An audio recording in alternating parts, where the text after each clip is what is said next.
This is a recitation of excerpts from Shinran's masterwork, the Kaogao Shinshu, or the True Teaching, Practice, and Realization. These excerpts are from Chapter 5, The True Buddha and the Land of the Pure Land Way, also known as a collection of passages revealing the true Buddha and land of the Pure Land Way. And just prior to the chapter, Shinran says, "The vow of immeasurable light, the vow of immeasurable life." So beginning the chapter, he says, "Reverently contemplating the true Buddha and the true land, I find that the Buddha is the Tathagata of inconceivable light, and that the land also is the land of immeasurable light. Because they have arisen through the fulfillment of vows of great compassion, they are called true fulfilled Buddha and land. There are relevant vows that were made, the vows of light and of life." The larger sutra states, "If, when I attain Buddhahood, my light not be infinite and not illumine even 100,000 nayutas of kotis of Buddha lands, may I not attain the supreme enlightenment." Further, it is stated in a vow, "If, when I attain Buddhahood, my life not be infinite and not span even 100,000 nayotas of kotis of kalpas, may I not attain the supreme enlightenment."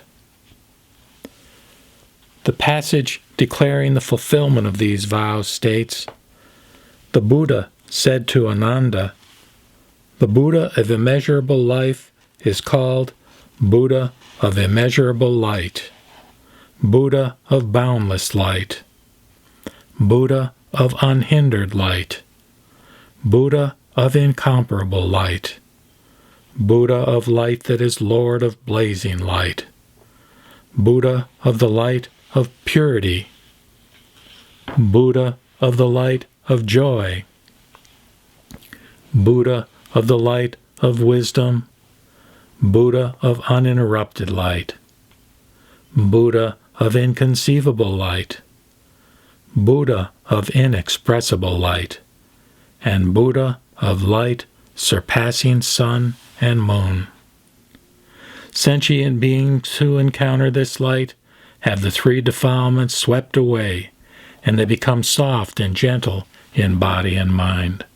They dance with joy, and the good mind arises in them. When those suffering the pain and travail in the three evil courses see this light, they all find respite and are freed of afflictions. After their lives have ended, they all gain emancipation. The light of the Buddha of immeasurable life is resplendent and brilliantly illuminates the lands of the Buddhas throughout the 10 quarters. Nowhere is it not heard of. It is not I alone who praise this light now. All Buddhas, Sravakas, Pratyeka Buddhas, and Bodhisattvas together praise it, just as I do." The Buddha said, "Even if I were to expound the magnificence, splendor, and wondrousness of the light of the Buddha of immeasurable life, day and night for a kalpa, still I could not exhaust it." The Buddha said to Ananda, "The life of the Buddha of immeasurable life is everlasting and beyond reckoning." The Sutra of the Tathagata of Immeasurable Life states, "Ananda, for this reason, the Buddha of immeasurable life has other names: immeasurable light, boundless light, light free of attachment, unhindered light, Lord of lights, serene and glorious light, light of gladness, joyous light, light worthy of admiration, inconceivable light, incomparable light, inexpressible light. Light that darkens the sun, light that darkens the moon, light that deprives sun and moon of luminance. That light, pure and immense, brings joy and happiness to the bodies and minds of sentient beings everywhere. Further, it enables the beings of all other Buddha lands, devas, nagas, yakshas, asuras, without exception, to attain delight and exaltation. The Sutra of Salvation through the Perfect Enlightenment of Amida, supreme among Buddhas, states, the Buddha praised the excellence of Amida Buddha's light, quote, "The light of Amida Buddha is surpassingly good. It is luminous and wondrous among all that is good. It is pleasing beyond compare, boundlessly excellent. Amida Buddha's light is pure, without the least defilement or diminution.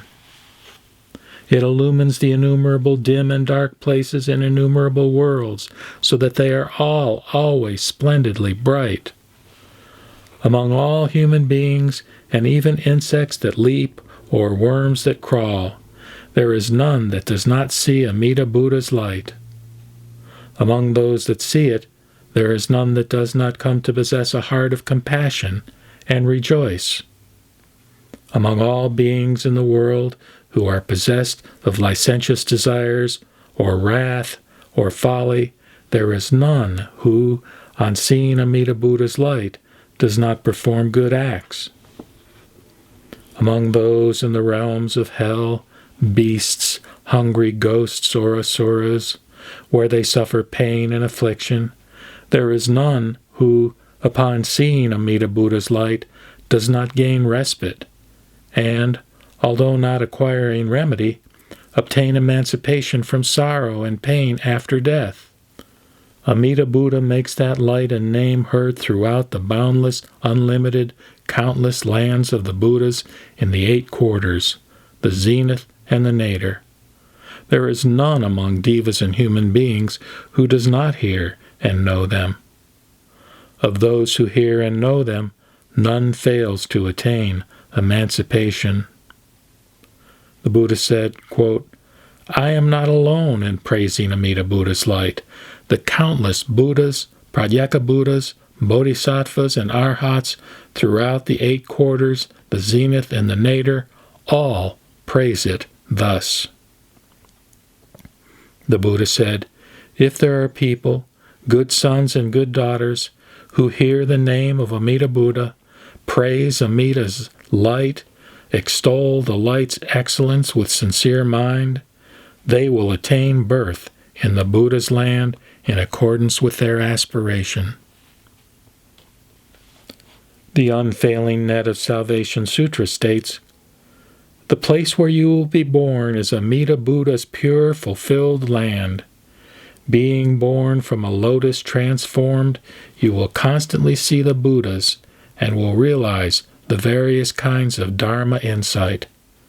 Your life will be immeasurable, spanning 100,000 kalpas. You will immediately attain highest perfect enlightenment and will never retrogress. I will always protect you." The Nirvana Sutra states, "Further, emancipation is called emptiness. Emptiness is none other than emancipation. Emancipation, none other than Tathagata. Tathagata, none other than emptiness.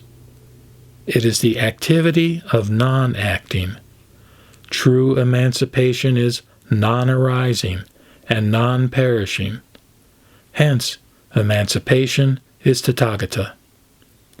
Tathagata is also thus, non-arising, non-perishing, unaging, undying, indestructible, and incorruptible.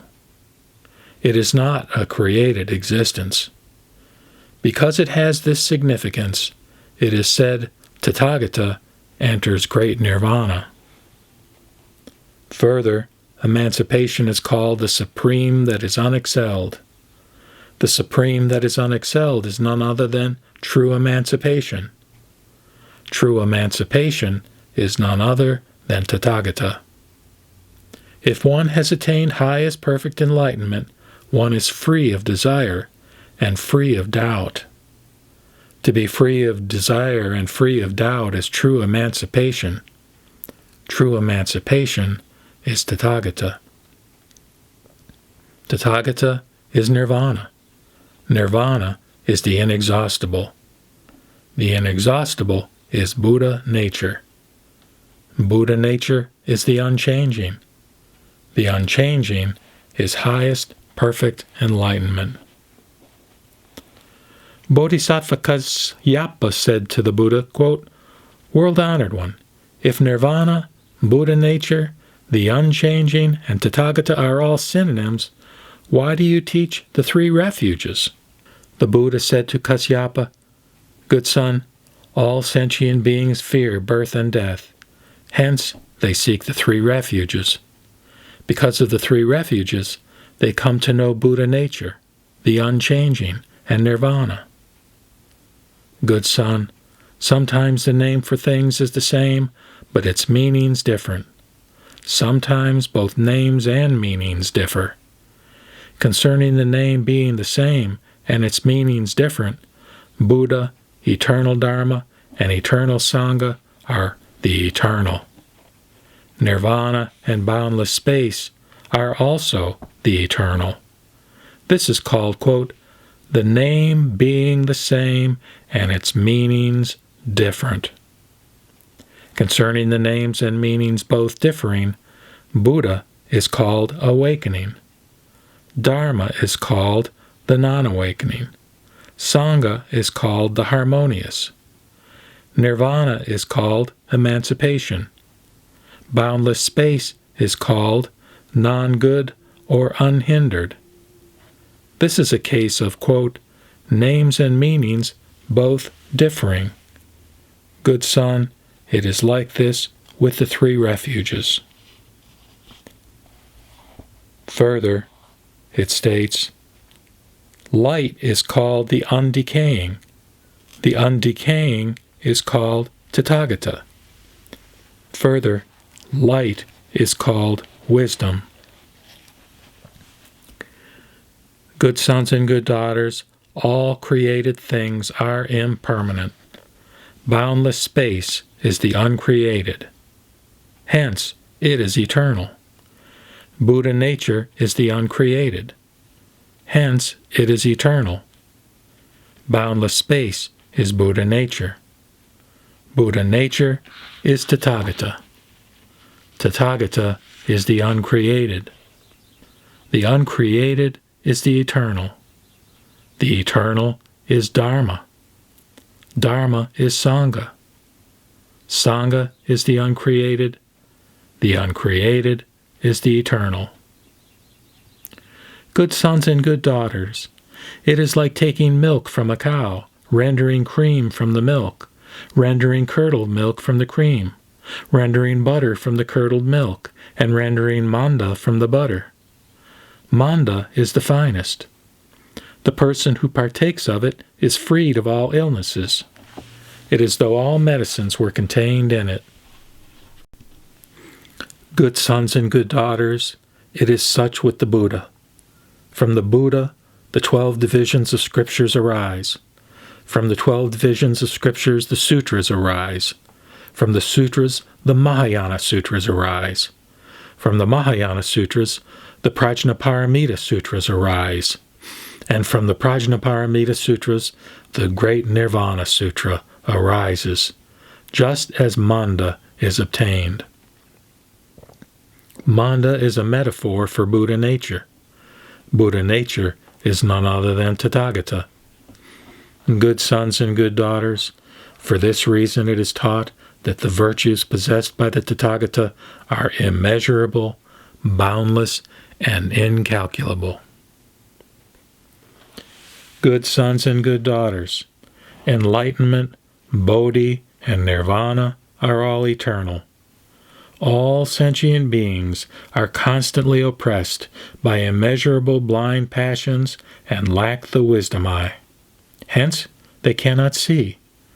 and desiring to see the practice of precepts, meditation, and wisdom, all sentient beings, through practice, see enlightenment, bodhi, and nirvana.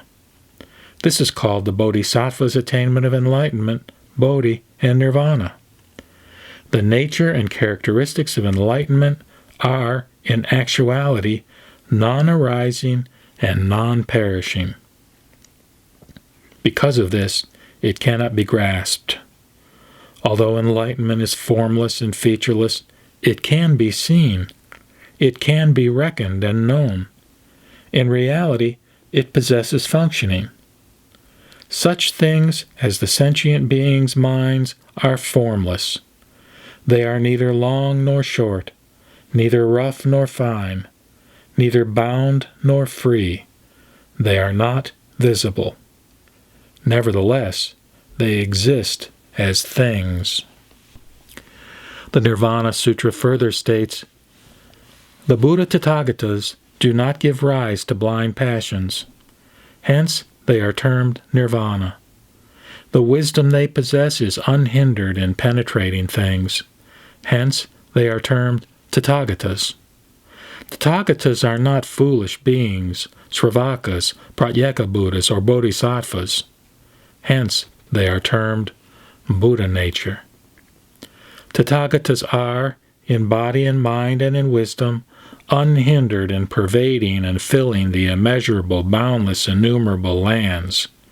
Hence, they are termed boundless space. The Tathagatas are eternal and never changing. Hence, they are termed true reality. Because of this, the Tathagatas do not actually enter ultimate nirvana. They are termed, quote, bodhisattva."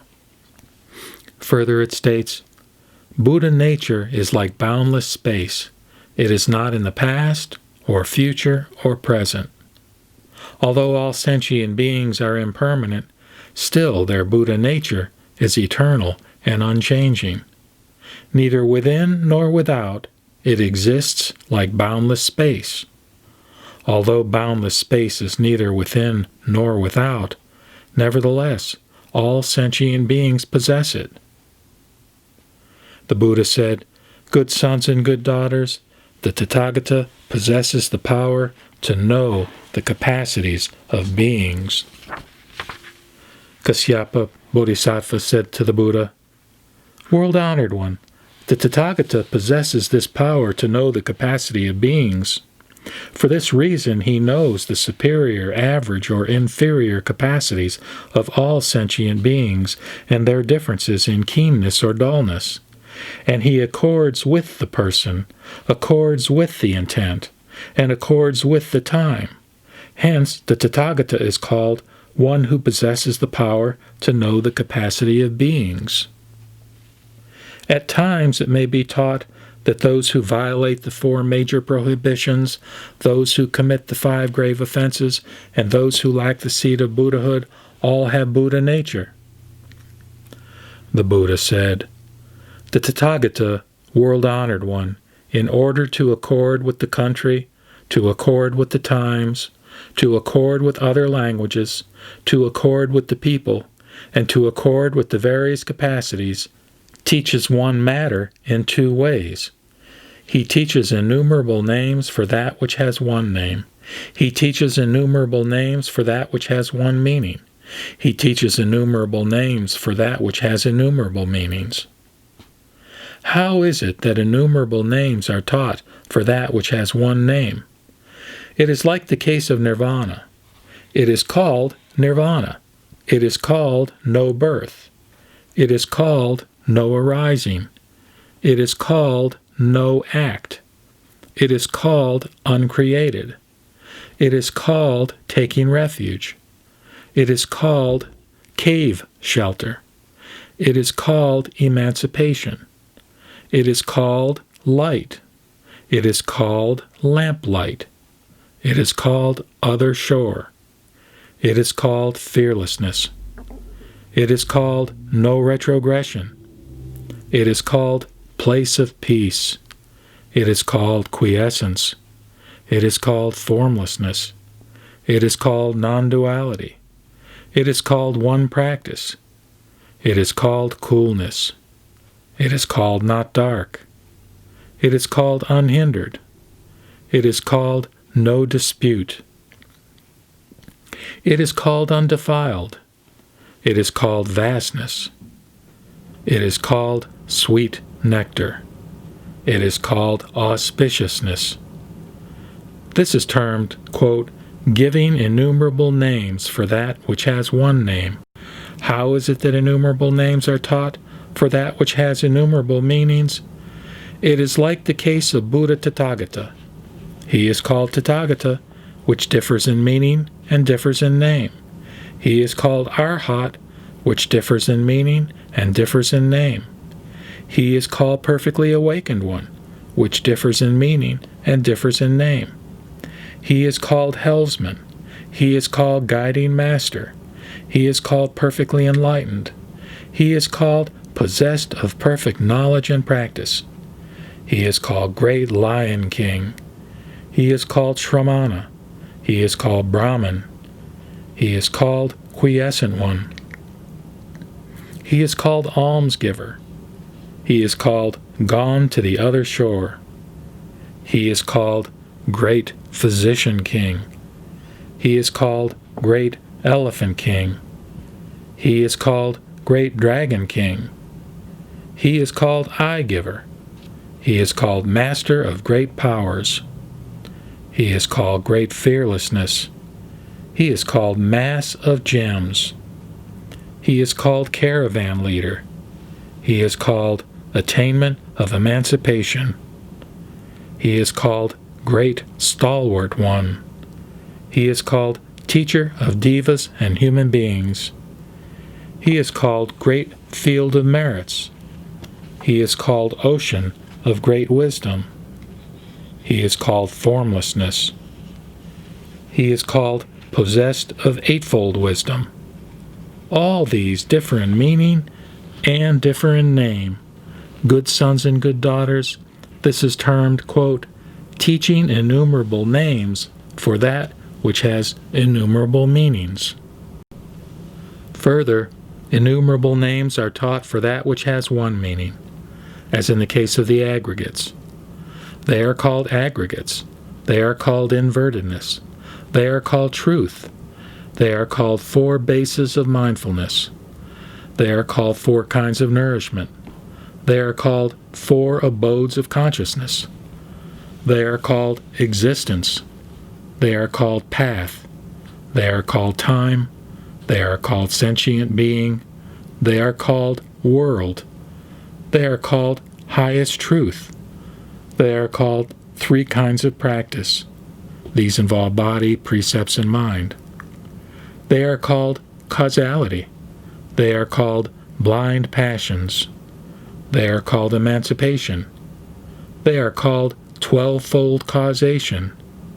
They are called Shravaka, Pratyeka Buddha, and Buddha. They are called hell, hungry ghost, beast, human being, and diva, and further, past, present, and future. This is termed teaching innumerable names for that which has one meaning. Good sons and good daughters, the Tathagata, world-honored one, for the sake of sentient beings, within what is extensive, teaches the brief. Within what is brief, teaches the extensive. He teaches the highest truth as the worldly truth, teaches the Dharma of worldly truth as the highest truth. The Nirvana Sutra further states, Good son and good daughters, I have stated in this sutra, in teaching the body of Tathagata, that there are two kinds. The first is the physical body, and the second is the Dharma body. The physical body is the transformed body of skillful means. This body is subject to birth, aging, sickness, and death, and the distinctions of long and short, black and white, this and that, learning and non-learning.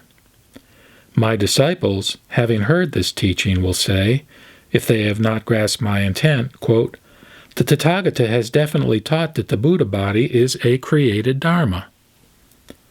The Dharma body is eternity, bliss, self, and purity. It is forever free of all birth, aging, sickness, and death, of non-white and non-black, non-long and non-short, not this and not that, not learning and not non-learning.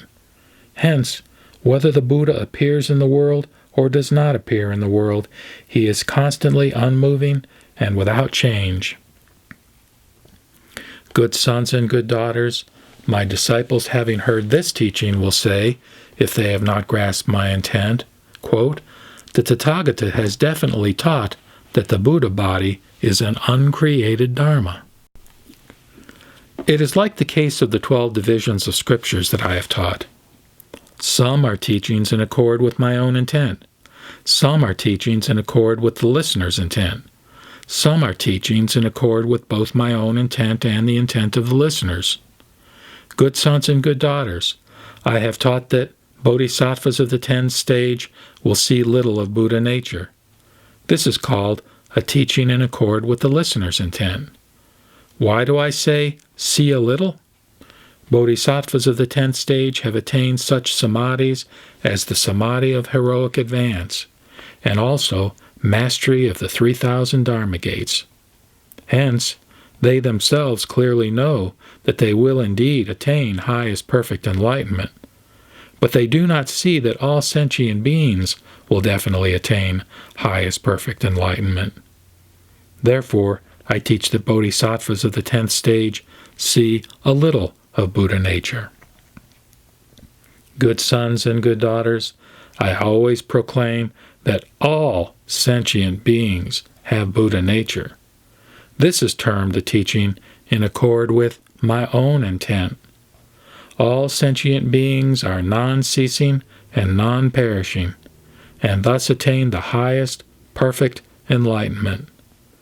This is termed the teaching in accord with my own intent. Although all sentient beings have Buddha nature, because it is covered over by blind passions, they cannot see it. Good sons and good daughters, in order to present one teaching, the Tathagata sometimes explains innumerable teachings. The Bodhisattva Mahasattva Lion Roar said, World-honored one, none of the people in the world are capable of knowing the Tathagata's mind. How is it possible for them to perceive and know it?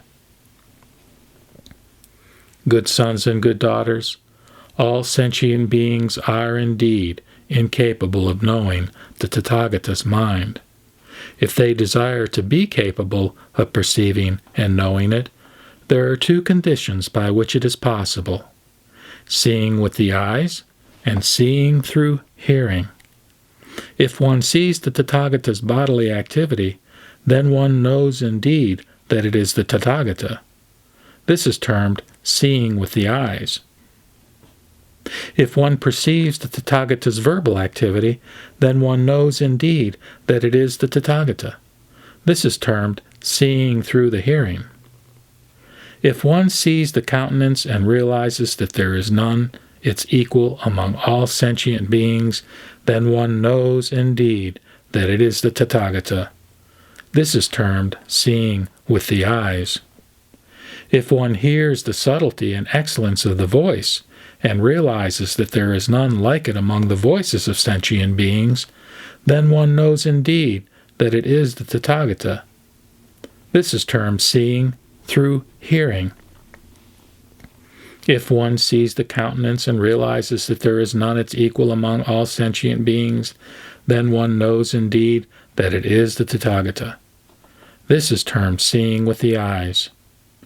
If one hears the subtlety and excellence of the voice and realizes that there is none like it among the voices of sentient beings, then one knows indeed that it is the Tathagata. This is termed seeing through hearing. If one sees the miraculous acts performed by the Tathagata, the question may arise whether they are for the sake of sentient beings or for the sake of gain. If one realizes that they are for the sake of sentient beings and not gain, then one knows indeed that it is the Tathagata. This is termed seeing with the eyes. If one perceives the Tathagata when he is looking upon sentient beings with the wisdom that knows others' minds, the question may arise whether he teaches for the sake of gain or for the sake of sentient beings. If one realizes that it is for the sake of sentient beings and not for the sake of gain, then one knows indeed that it is the Tathagata. This is termed seeing by hearing.